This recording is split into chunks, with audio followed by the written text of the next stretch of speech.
बिस्मिल्लाहिर्रहमानिर्रहीम। अस्सलाम वालेकुम प्यारे बच्चों, उम्मीद है कि आप सब खैरियत से होंगे।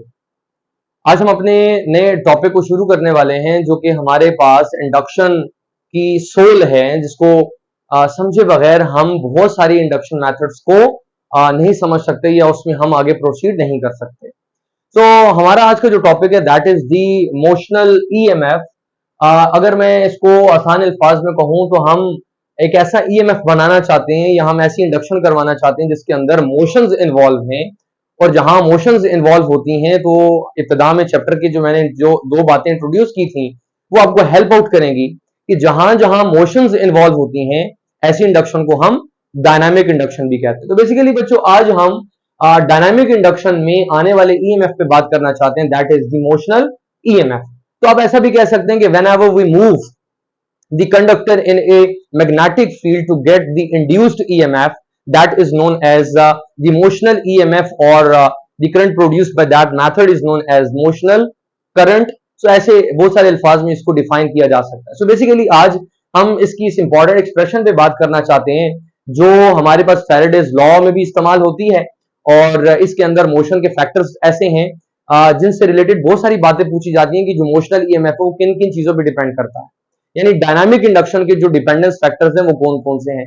तो इसकी इक्वेशन को जाने बगैर हम आगे मेरा ख्याल है बहुत सारी चीजों को मिस कर देंगे, हमें समझ में नहीं आएगी और हम बहुत सारी इंडक्शन जो हमने आगे करनी है डिफरेंट डिवाइसेस के अंदर वो हम नहीं कर पाएंगे। सो इस टॉपिक की इंतहाई ज्यादा इंपॉर्टेंस है, वर्थ है, तो इस चीज को हम अच्छे से समझने की कोशिश करेंगे। तो सबसे पहले तो हम मोशन की तरफ आते हैं, एक अपनी अरेंजमेंट देखते हैं कि जो हमने अरेंजमेंट कर रखी है जिसके अंदर एज यूजुअल हमने फैराडेज लॉ में भी देखा कि दो कंडक्टिंग रेल्स हैं, दोनों कंडक्टिंग रेल्स के एंड पे हमने लगा रखा है galvanometer for the detection of potential difference और to check the presence of the flow of current. और फिर हमने यहाँ पर एक कंडक्टिंग रॉड लगा रखा है। मकसद क्या है इस कंडक्टिंग रॉड का कि हम यहाँ पर एक लूप की फॉर्मेशन कर सकें। तो अगेन ये हमारा तीसरा चौथा टॉपिक चल रहा है बच्चों, में बार बार इन बातों को दोहरा रहा हूं कि इस चैप्टर में आप तब तक आगे नहीं चल सकेंगे जब तक ये बेसिक बातें अपने जहनों में नहीं रखेंगे आप कि इंडक्शन अगर करवानी है तो नंबर वन हमें एक क्लोज पाथ चाहिए, हमें लूप या कॉइल फॉर्मेशन चाहिए। नंबर टू उस कॉइल फॉर्मेशन के बाद हमें क्या चाहिए कि हमें यहां पर मैग्नेटिक फ्लक्स का चेंज भी लाना है। तो मैग्नेटिक फ्लक्स के चेंज को करने के लिए हमारे पास यहां पर रॉड मौजूद है जिसे हम मूव करवाएंगे। तो पहली चीज तो अगर मैं यहां पर आपको लास्ट चैप्टर में लेके चला जाऊं इलेक्ट्रोमैग्नेटिज्म में, तो ऐसी अरेंजमेंट हम वहां देख चुके हैं। अब इलेक्ट्रोमैग्नेटिज्म में हमने एक चीज देखी कि इस कंडक्टर पे या कंडक्टर के अंदर मौजूदा जो चार्जेस हैं इन पे मैग्नेटिक इंटरेक्शन तब ही होगा जब हम इस रॉड को मैग्नेटिक फील्ड से राइट एंगल पे यानी 90 डिग्री पे चलाएंगे। तो बच्चों इसीलिए हमने अरेंजमेंट क्या कर रखी है, magnetic field into the plane है और जो रॉड है उसकी मूवमेंट कुछ हम यहां करेंगे। तो अगर मैं आपको दिखाऊं तो मैग्नेटिक फील्ड अगर इनटू द प्लेन कुछ इस तरह से जा रही है तो हम रॉड को क्या कर रहे हैं, इस तरह से मूव करवा रहे हैं। तो इन दोनों के दरमियान 90 डिग्री का होना हमारे लिए एक शर्त है जो कि लास्ट चैप्टर में हम पढ़कर आए। मकसद क्या है, ताकि इस रॉड का और इसके अंदर मौजूदा जो चार्ज हैं उनका मैग्नेटिक फील्ड के साथ जो इंटरेक्शन है वो स्ट्रांग हो सके, मैक्सिमम इंटरेक्शन हो सके, ताकि हम जो इंडक्शन करना चाहते हैं वो आउटपुट में हमें कहीं दिखाई भी दे। तो क्या करना है बच्चों, हम इस रॉड को मूव करवाने वाले हैं और मूव करवाकर हम इसको फिलहाल लेके जा रहे हैं राइट साइड पे। आप इसको लेफ्ट साइड पे भी लेके जा सकते हैं। तो फिलहाल अभी हम इसको लेकर जा रहे हैं राइट साइड पे। तो जैसे जैसे हम इसको राइट साइड पे मूव करवाएंगे, जैसे जैसे ये रॉड चलेगा इसके अंदर जो फ्री इलेक्ट्रॉन्स हैं उनकी भी मोशन जो हमारे पास है वो भी राइट साइड पे होगी, क्योंकि जहां रॉड मूव करता है बेसिकली वहीं हमारे पास रॉड की मूवमेंट भी कंसीडर की जाती है। तो मैं सिंपली अगर ये कहूं कि इस रॉड के अंदर जो बच्चों चार्ज हैं बेसिकली अब वो चलने लग गए हैं, वो मूव कर रहे हैं जब हमने इस रॉड को चलाना शुरू किया। क्योंकि हमने लास्ट चैप्टर में एक बात डिस्कस की थी, देखा था कि अगर एक रॉड है जिसको हमने किसी एक्सटर्नल सोर्स या पोटेंशियल डिफरेंस से कनेक्ट नहीं किया और अगर हम उसको मूव करवाते हैं मैग्नेटिक फील्ड में, तो क्या मैग्नेटिक फील्ड उस रॉड और अंदर मौजूदा चार्जेस पर एक्ट करेगी? तो इसके आंसर में हमने कहा था यस। क्योंकि बच्चों आपको पता होना चाहिए मैग्नेटिक फील्ड का इंटरेक्शन उसी सूरत में होता है जब चार्जेस मूव कर रहे हो। तो जब चार्जेस मूव नहीं कर रहे होते तो हमने देखा कि मैग्नेटिक इंटरेक्शन नहीं होता, मैग्नेटिक फोर्स एक्ट नहीं करती। तो यहां मैग्नेटिक फोर्स का इंटरेक्शन करवाने के लिए क्या किया, हमने इस रॉड को मूव करवाया। तो जैसे ही हम रॉड मूव करवाएंगे इसका मतलब ये हुआ कि जो जो चार्ज इसके अंदर मौजूद हैं उस रॉड के साथ चलने लग गए, रॉड के अंदर मौजूद है तो साथ साथ चलेंगे। अब चार्जेस भी चल रहे हैं, इसका मतलब ये हुआ कि ये जो मूविंग चार्जेस हैं इनका इंटरेक्शन बाहर की मैग्नेटिक फील्ड के साथ होगा।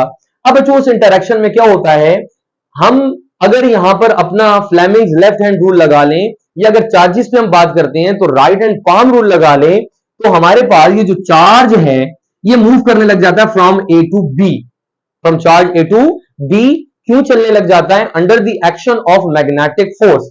जैसे कि अगर मैं यहां पर बात करूं, वेलोसिटी यहां थी, मैग्नेटिक फील्ड ये जा रही है, तो हमारे पास फोर्स कहां लग सकती है? इस एक्सिस के अलोंग ये फोर्स लगेगी।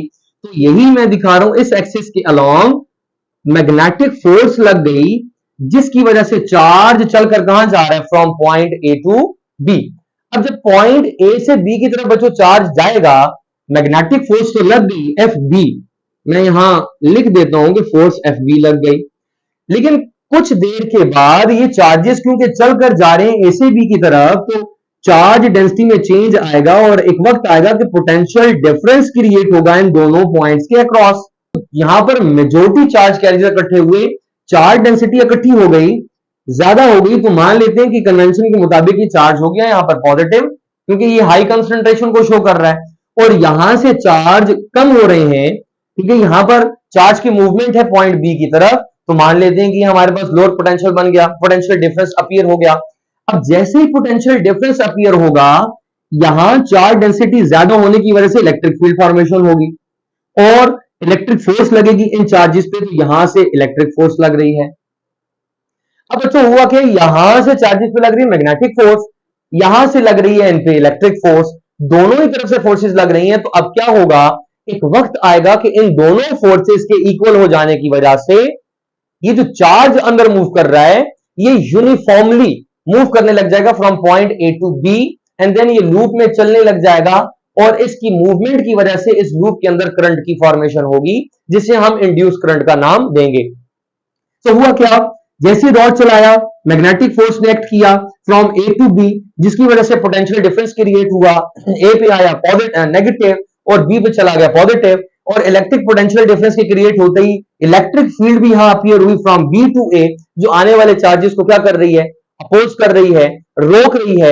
इन दोनों की अपोजिशन में एक ऐसा वक्त आएगा कि जब ये दोनों फोर्सेस बराबर होंगी, बट इन दोनों फोर्सेस के बराबर होने की वजह से चार्ज स्टैटिक नहीं होगा, चार्ज रुकेगा नहीं, बल्कि चार्ज मूव करेगा विद द कांस्टेंट स्पीड और with the uniform velocity from A to B. तो फिर यहां बच्चों हम देख लेते हैं कि दोनों फोर्सेस लगी, अगर इलेक्ट्रिक फोर्स और मैग्नेटिक फोर्स दोनों हैं, तो मैग्नेटिक फोर्स होती है हमारे पास QEB और इलेक्ट्रिक फोर्स भी लगी इस पे F electric equals to EQ। इन दोनों फोर्सेस के एक्ट करने की वजह से सिस्टम आएगा जब इक्विलिब्रियम में। सो ड्यूरिंग इक्विलिब्रियम,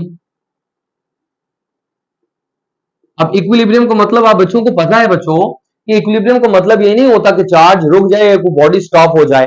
इक्विलिब्रियम का मतलब ये भी होता है कि कोई बॉडी मूव करे but with the constant velocity.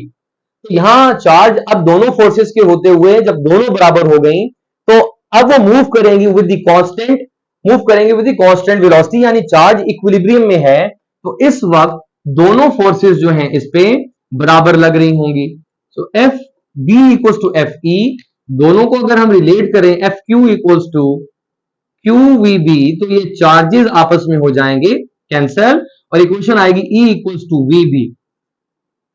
अब ई बच्चों हमारे पास है फील्ड स्ट्रेंथ, बी वेलोसिटी है जिस वेलोसिटी से आप मूव करवा रहे हैं, B is the strength of magnetic field जिसके अंदर आपने पूरी अरेंजमेंट कर रखी है। अब यहां मैं इस इक्वेशन को थोड़ी देर के लिए रोक रहा हूं क्योंकि मुझे यहां ये दिखाई देता है कि दोनों फोर्सेस की मौजूदगी में फील्ड की अपोजिशन में चार्ज चल के जा रहा है। तो इलेक्ट्रिक फील्ड की अपोजिशन में जब चार्ज चल कर आता है तो ऐसे वर्क को हम नेगेटिव वर्क कहते हैं, और इस नेगेटिव वर्क की वजह से ग्रेडियंट ऑफ पोटेंशियल आता है। यानी बच्चों उस फील्ड की अपोजिशन में भी ये चार्ज चल के जा रहा है और उसके बावजूद मूवमेंट की वजह से क्या होगा, पोटेंशियल का चेंज आएगा क्योंकि बी में मजीद चार्ज ने बढ़ना है। तो that change is basically known as the gradient of potential, यानी पोटेंशियल का चेंज आ रहा है। तो ग्रेडियंट ऑफ पोटेंशियल को तो हम पहले भी लिख चुके हैं, ग्रेडियंट ऑफ पोटेंशियल जो होता है, यानी पोटेंशियल का जो चेंज होता है, उसकी इक्वेशन के बारे में हम जानते हैं कि ये ग्रेडियंट कब आता है, negative delta we over delta R. ये हमने इलेक्ट्रोस्टैटिक्स के चैप्टर में पढ़ा था ये फॉर्मूला, कि जब हमने चार्ज को डिस्प्लेस किया था for the very short displacement for the very short path, उसके अंदर मूव करवाया था, जिसकी वजह से बहुत छोटा सा पोटेंशियल का चेंज आया था। बट क्योंकि इस बार तो लेंथ ऑफ रॉड काफी बड़ी है, लेंथ एल कंसीडर कर रखी है, तो यहां कुछ फैक्टर्स को अगर हम रिप्लेस कर दें कि पोटेंशियल जो है दैट इज द इंडक्शन, क्योंकि हमें इसमें इंडक्शन मिलनी है, और जो चार्ज की मूवमेंट है that movement is equal to the length of the rod, जितना लेंथ ऑफ रॉड है बच्चों इतना ये चार्ज मूव करेगा। तो मैं क्या करता हूं, इस फॉर्मूला को कुछ ऐसा यहां लिख देता हूं, E equals to minus epsilon over L, और मैं इस इक्वेशन को लिखता हूं 2। आप देखते हैं कि यहां पर इक्वेशन 2 में भी इलेक्ट्रिक फील्ड स्ट्रेंथ है, 1 में भी स्ट्रेंथ है, सो कंपेयर करते हैं दोनों को। अगर दोनों को कंपेयर करें तो इक्वेशन हमारे पास बनती है minus epsilon by L V B, और अगर मैं मजीद इसको फाइनली रीअरेंज करूं, माइनस का साइन वहां ले जाएं, यहां मौजूद फैक्टर्स के साथ एल मल्टीप्लाई कर दें, तो ये हमारे पास आ गया मोशनल ईएमएफ का एक्सप्रेशन, जिसमें आया हुआ इंड्यूस ईएमएफ क्या बताता है कि ये डिपेंड करता है स्पीड ऑफ द रॉड पे। जितनी स्पीड के साथ मूव करवाएंगे उतनी ही ज्यादा इंडक्शन के इसमें चांसेस हैं, जितनी ज्यादा स्ट्रॉन्ग फील्ड होगी उतनी ही ज्यादा इंडक्शन के चांसेस हैं, और जितनी बड़ी लेंथ ऑफ रॉड होगी उतने ही ज्यादा नंबर ऑफ एटम्स और उतने ही ज्यादा नंबर ऑफ इलेक्ट्रॉन्स होंगे, और उतना ही ज्यादा मैग्नेटिक फील्ड इंटरेक्शन होगा, और उतनी ही ज्यादा हमारे पास इंडक्शन होगी।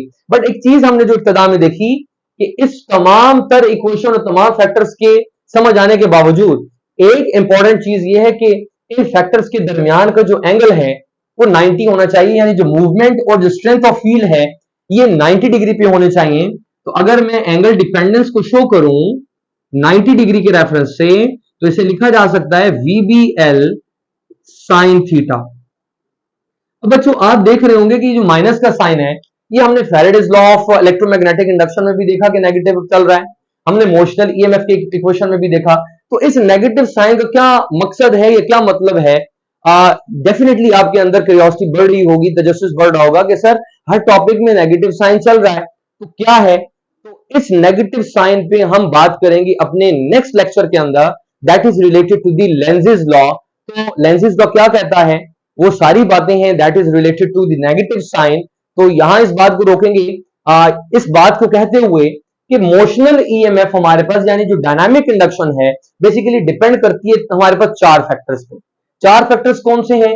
नंबर 1 इज दी मोशन या speed of a moving conductor या moving rod, number 2 is the strength of magnetic field, number 3 is the length of rod, और सबसे इंपॉर्टेंट चीज हमारे पास है एंगल। और एंगल हमें पता है लास्ट चैप्टर से पढ़ते आ रहे हैं कि वो 90 डिग्री होना चाहिए, राइट एंगल यानी होना चाहिए, या सिंपली आप 90 डिग्री भी कह सकते हैं। सो यहां इस बात को रोकेंगे और फिर हम इसके बाद जाएंगे नेक्स्ट टॉपिक की तरफ, that is the Lenz's law.